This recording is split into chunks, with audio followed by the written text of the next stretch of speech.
The Philadelphia Eagles are back. Well, not really necessarily, but it is day 2 of OTAs, and today was open to the media. So we got a lot of answers about how these guys were lining up and who was starting where. Also, I want to talk about the interviews and what our safeties coach said about some of these guys that may be very interesting. Now, let's talk about it.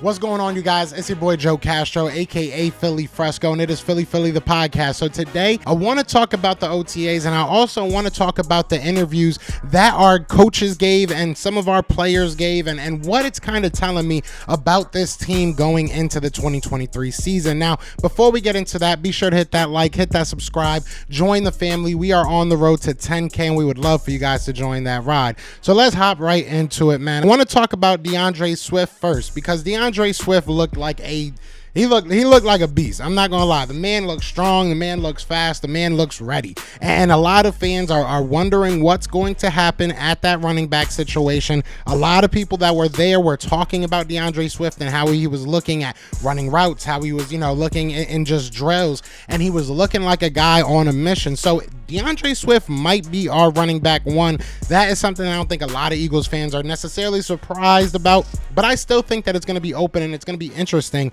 to watch that kind of play out, because if you look at DeAndre Swift, you look at Rashad Penny, he looked really big as well.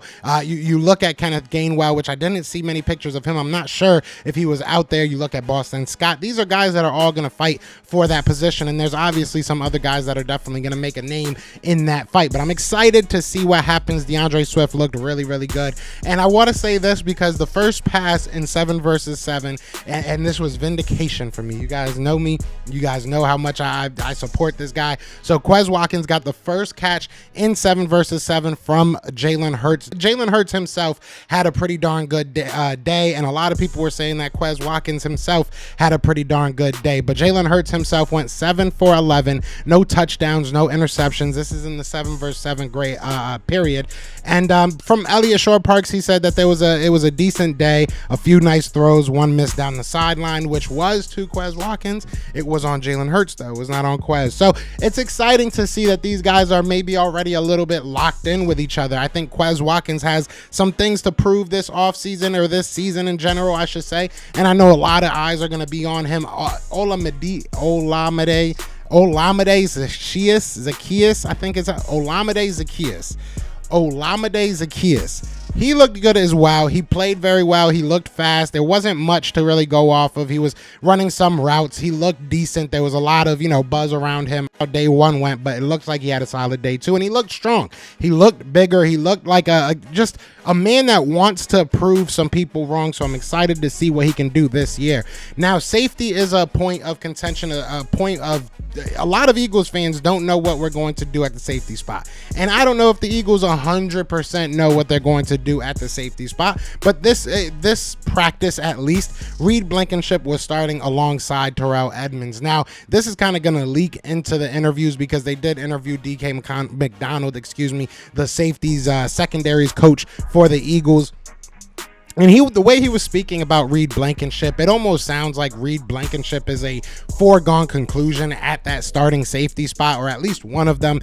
And it sounds like they really, really are excited to see the growth. I mean, they spoke very, very highly of Reed Blankenship, and not just the play, but, off the field, and how he's taking on now being a guy that has a few games under his belt and has a little bit of buzz around his name, and how he's been dealing with that. So it sounds like they really, really like him. Terrell Edmunds and Sidney Brown may be kind of fighting for a spot, or at least a starting spot. Sidney Brown was said to be flying all over the field. I mean, Josh Tolentino put it out there that he was flying all over the field. He looked really, really good. He's another guy that the secondary coach obviously was asked about him, and he said that a couple guys said it, actually.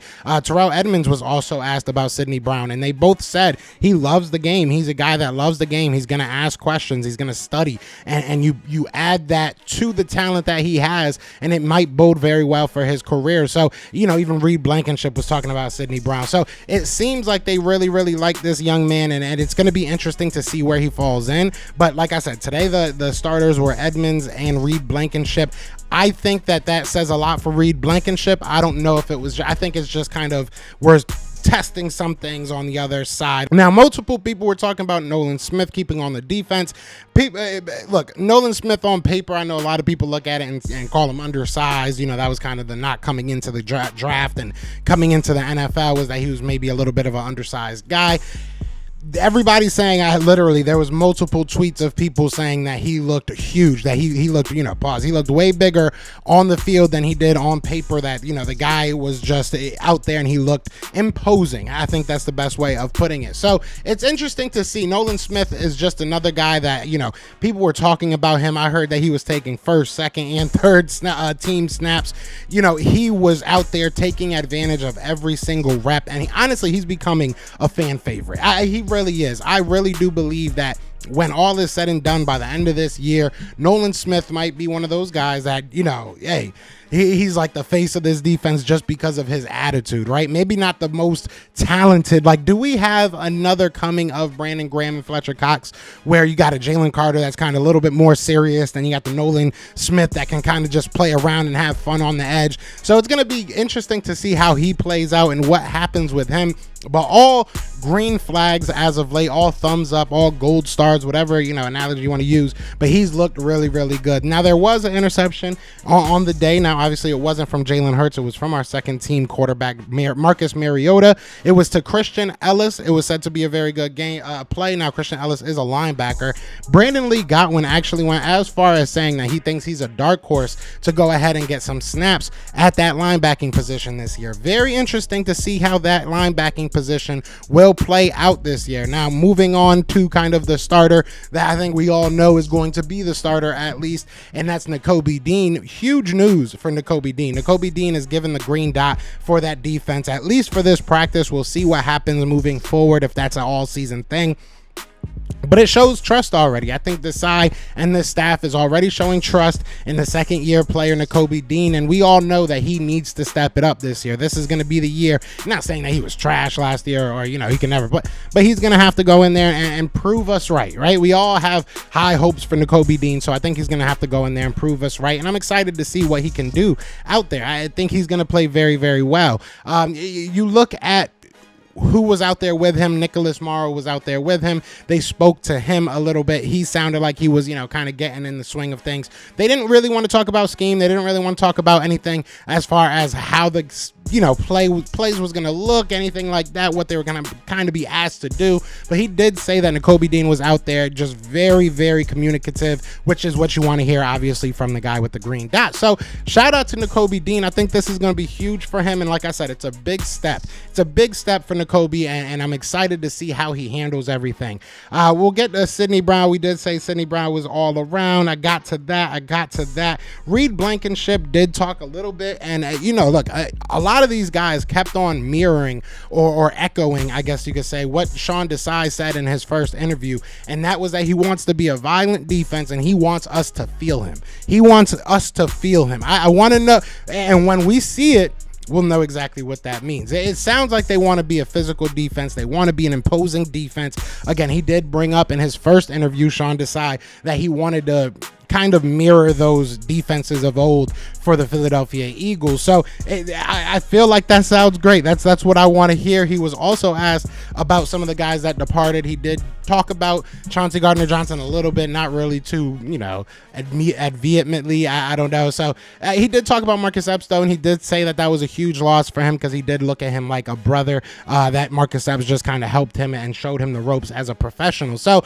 just a little nugget I thought was pretty cool. But everybody looks good, man. And another little nugget that I thought was pretty cool was that Reed Blankenship added some muscle. He added some muscle this offseason. So, hopefully that helps him out there and laying the boom. I know he likes to put his body on the line, so hopefully he can lay the boom. But look, I am so excited about this Philadelphia Eagles team.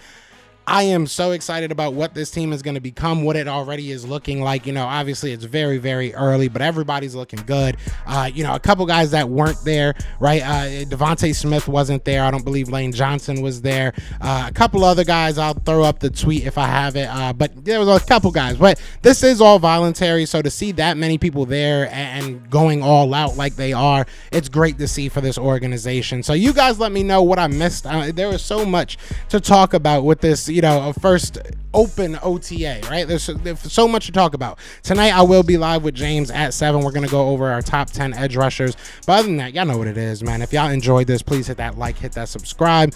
But yeah, it's Fly Eagles Fly. And we are out here. Peace! Eagles fans everywhere, this is for you. Fly Eagles flying on the team. Touchdown. Time to get Jalen this ring. You don't really want to start a thing. This a bird game nation, baby. It's a Philly thing.